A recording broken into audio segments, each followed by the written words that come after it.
అడివి, చెట్లుంటాయి, సిగ్నల్స్ ఉండవు.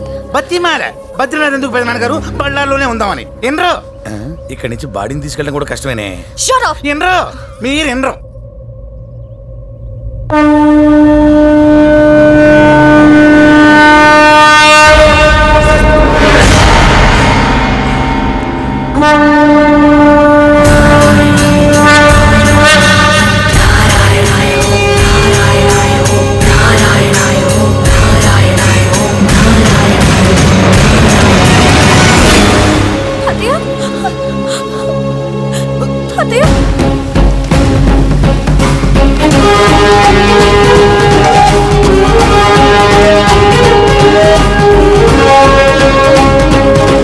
బాబా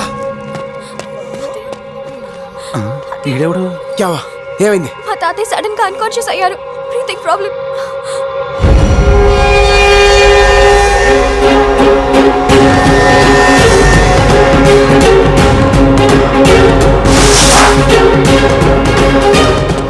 తప్పకుండా. ఏడ్రా నువ్వు? అసలే మా తాతయ్యకి లంగ్స్ ప్రాబ్లం. మట్టి వేస్తావేంటి? చెప్, ఇది నారాయణ పర్వతం మట్టి. ఇందులో అణువున శ్రీ మహావిష్ణువు.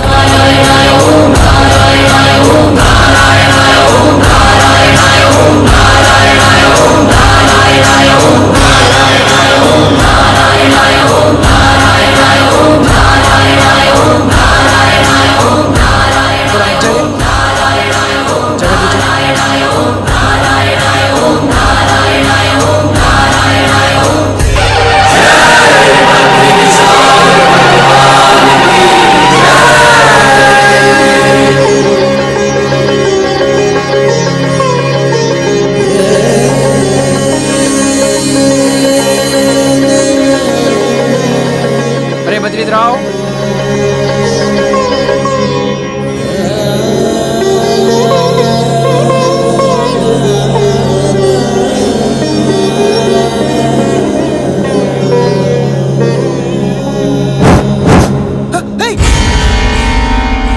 బద్రీ కాటారు సార్.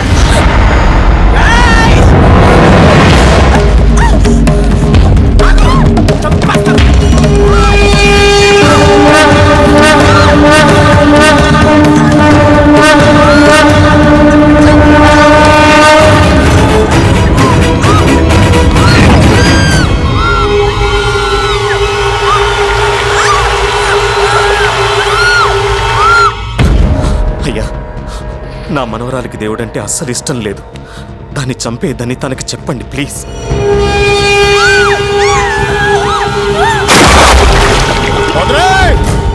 ఆ అమ్మాయిని కాపాడు,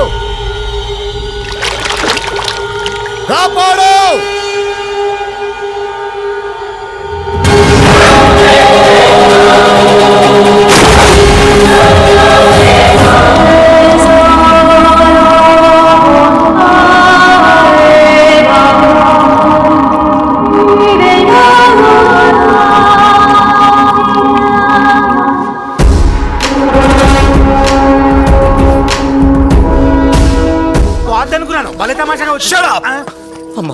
బద్రీ, గురుజీ, భగవంతుడంటే ఇష్టం లేని ఈ అమ్మాయి బద్రీనాథ్ క్షేత్రంలోనే ఉండకూడదు. పంపించేయి. పంపే ముందు ఒక్క దీపం మార్పినందుకు శిక్షగా 1,00,000 దీపాలు వెలిగించాలి. 1,00,000?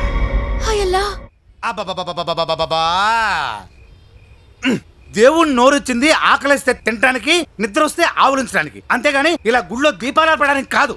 వినరు వినరు. కూడా ఏంటి ఆ కచేరీ బ్యాచ్? పనిష్మెంట్ ఇచ్చింది ఆ అమ్మాయి ఒక్కదానికే. అమ్మా, ఇప్పుడు క్రికెట్ ఉంది, ఒక్కడే ఆడాడుగా.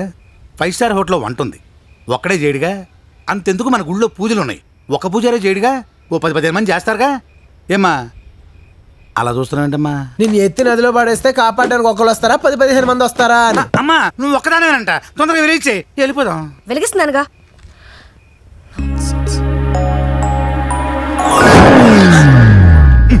ఆరిపోయింది. ఇలా అయితే ఎప్పుడు కవుద్ది?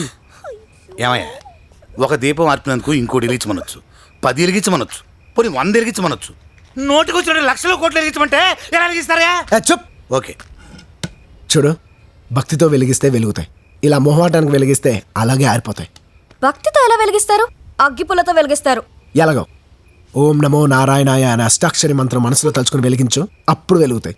ఏంటి ఎలిగించడమే ఓ పనిష్మెంట్, దాని తోడు 1,00,000 సార్లు మంత్రం చదవాలా? అది ఈఎంఐ. ఈ అమ్మాయే. ఇంకేదవదు. నేను వెలిగిస్తాను, చూడు.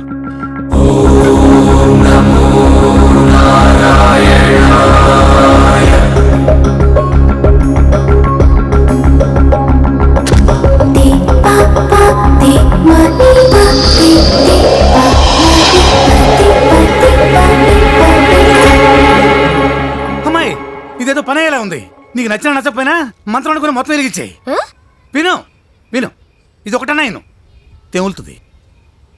ఓం నమో నారాయణాయ.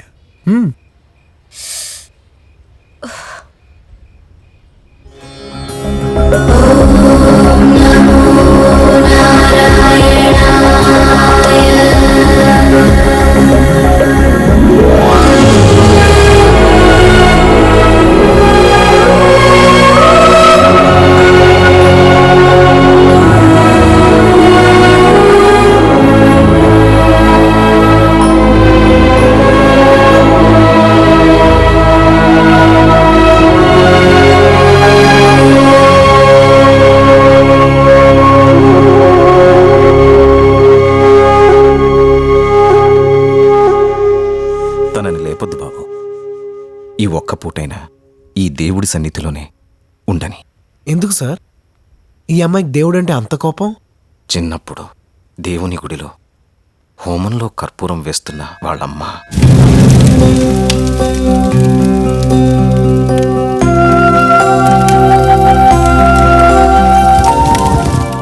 ఈ రక్ష కట్టుకుంటే దేవుడు నీతో ఉన్నట్టే.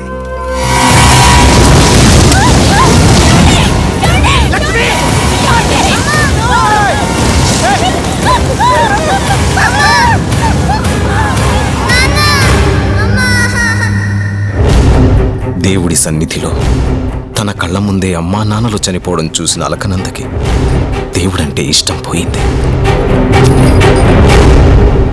మరెందుకు సార్ దేవుడు అంటే ఇష్టం లేని అమ్మాయిని ఇక్కడ తీసుకొచ్చారు?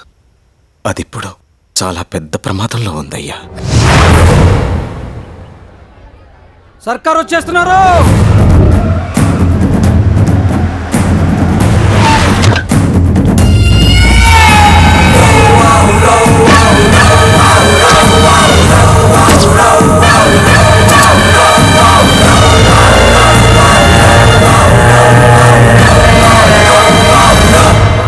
అమ్మా, ఇప్పటి వరకు నాన్న చంపిన వాళ్ళు, నాన్న కోసం చనిపోయిన వాళ్ళు, వీడితో కలిపి 98 మంది.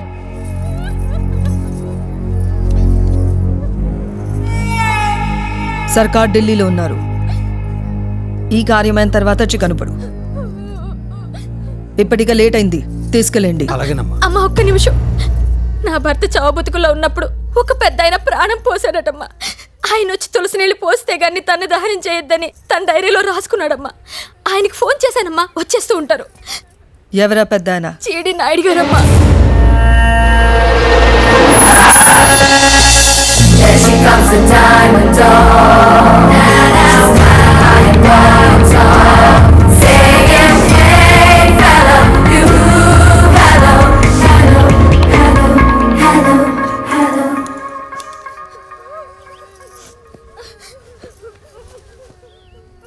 తాతగారికి ఆరోగ్యం బాగాలేదు, అందుకే నేను వచ్చాను. ఒక్కసారి మీ చేత్తో ఈ తులసి నీళ్ళు నోట్లో పోయండమ్మా. ఏ ఆ నీళ్లు పోస్తే బతుకుతాడా? ఈ పిచ్చి సెంటిమెంట్స్ నాకు నచ్చవు. నీ పిల్లల భవిష్యత్తు గురించి ఆలోచించు. నేనెవరో తెలుసా? నీ మేనత్తని, ఈ రాష్ట్రాన్ని శాసించే సర్కార్ భార్యని. ఒక్కసారి నీ నోటితో అత్త అని పిలవే, చనిపోయిన నా అన్న, అదే మీ నాన్న ఆనందపడతాడు. ఎంతో మందికి ప్రాణాలు పోసిన జీడి నాయుడు కూతున్నని చెప్పకుండా 100 మంది ప్రాణాలు తీసిన ఒక రౌడీకి పెళ్ళానని చెప్పుకోవడానికి సిగ్గుగా లేదు? ఏ రోజైతే నువ్వు పెళ్లిపీట్ల మించి వెళ్ళిపోయి మా తాతయ్యని అవమానించావో అప్పుడే మా కుటుంబంలో నువ్వు లేవు. జీవితంలో నిన్ను చూడకూడదనుకున్నా. ఇప్పుడు కూడా నీతో మాట్లాడినందుకు ఇరిటేటింగ్గా ఫీల్ అవుతున్నా. నేను బతికున్నంత వరకు ఈ నోటితో నిన్ను అత్త అని పిలవడం జరగదు.